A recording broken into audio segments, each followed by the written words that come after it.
Okay, so picture this. It's that first day back at school, right? You know that feeling, all those nerves and excitement.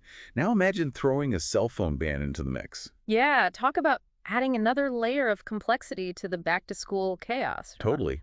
And honestly, this isn't just some hypothetical scenario. We're seeing it more and more across the country. Schools cracking down on cell phones. In fact, we've got some states like Indiana and Louisiana. They're not messing around. They've actually passed laws to restrict phone use during school hours. It's definitely a trend, and you're right, it's not just a handful of schools dipping their toes in the water. This feels like a wave, and it's interesting, isn't it? It's not falling along those typical political lines we often see. We're talking red states, blue states, all jumping on this no-phone bandwagon. Exactly. It's like this weird point of agreement everyone seems to have. Yeah, you don't see that every day.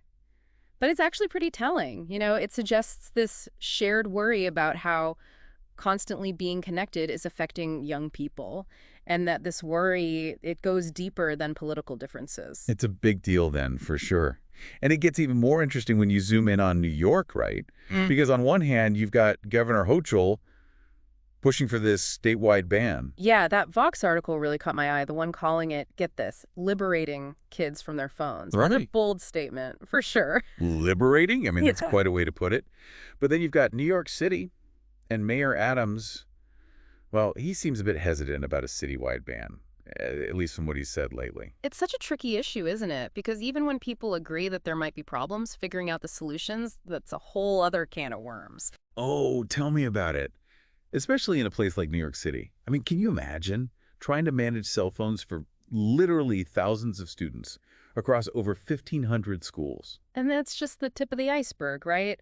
That New York Times article we read, the one about schools racing to ban phones, it really hit home just how complicated it can be. Yeah. The logistics alone are mind-boggling. No kidding. But I think what's really fueling this whole debate, what's making it so urgent, are these growing concerns about what this constant connection is doing to kids. Cyberbullying, the impact on mental health, and let's not forget the potential consequences for, well, actually learning. These are big issues, and they're not going away. Right. It's more than just kids scrolling TikTok in math class. Right. Exactly. It goes way beyond that.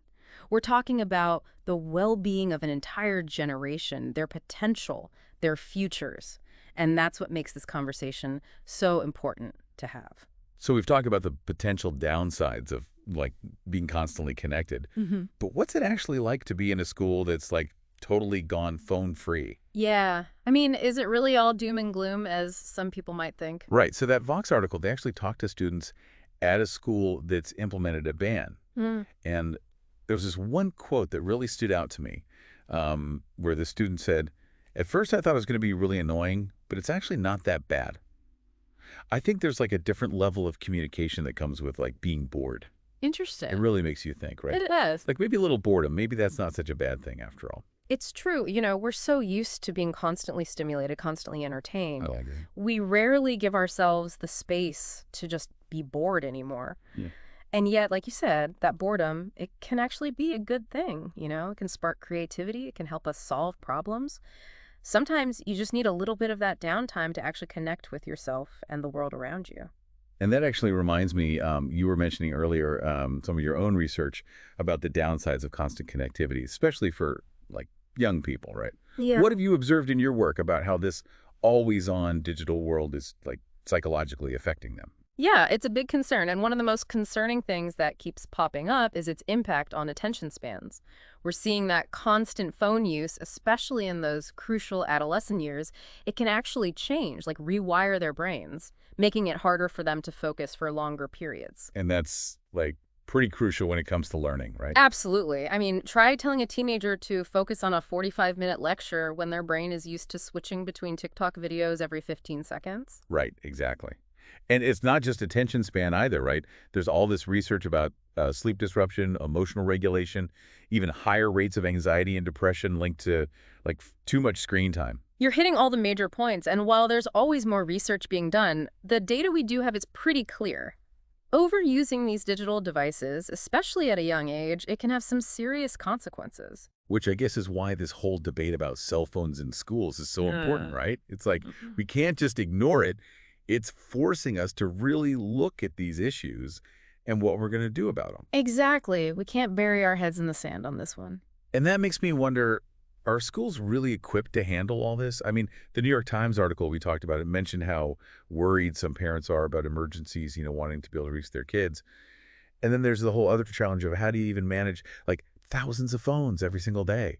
It's a lot to ask of schools, especially when they're already stretched so thin. You're right, it's a huge undertaking, and those concerns are valid. I mean, even if a school wanted to implement a complete ban, there are so many questions. How do you actually make it work on a practical level?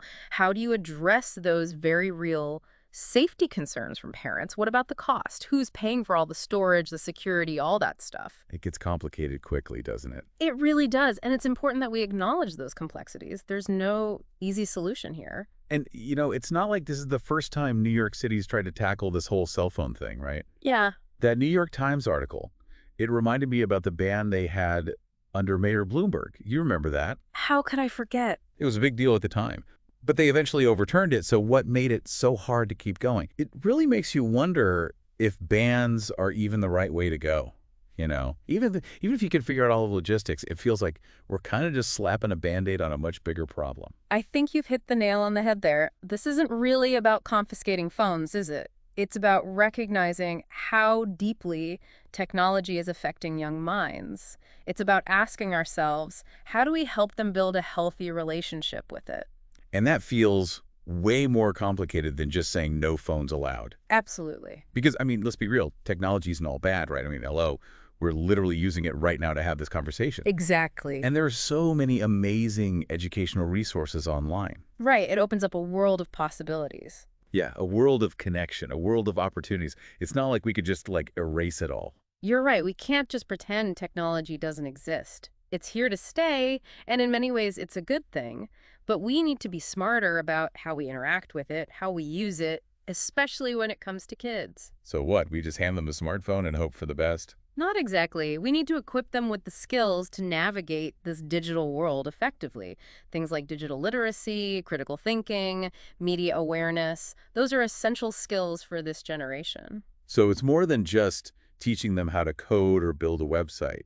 It's also about teaching them how to think critically about what they see online, how to spot fake news, how to have healthy online interactions, all that stuff. You got it. It's about giving them the tools to be responsible digital citizens, not just passive consumers. That makes a lot of sense. And let's not forget, learning should be fun. It should be relevant to their life. It should spark their curiosity. If we can create engaging and meaningful learning experiences, phones naturally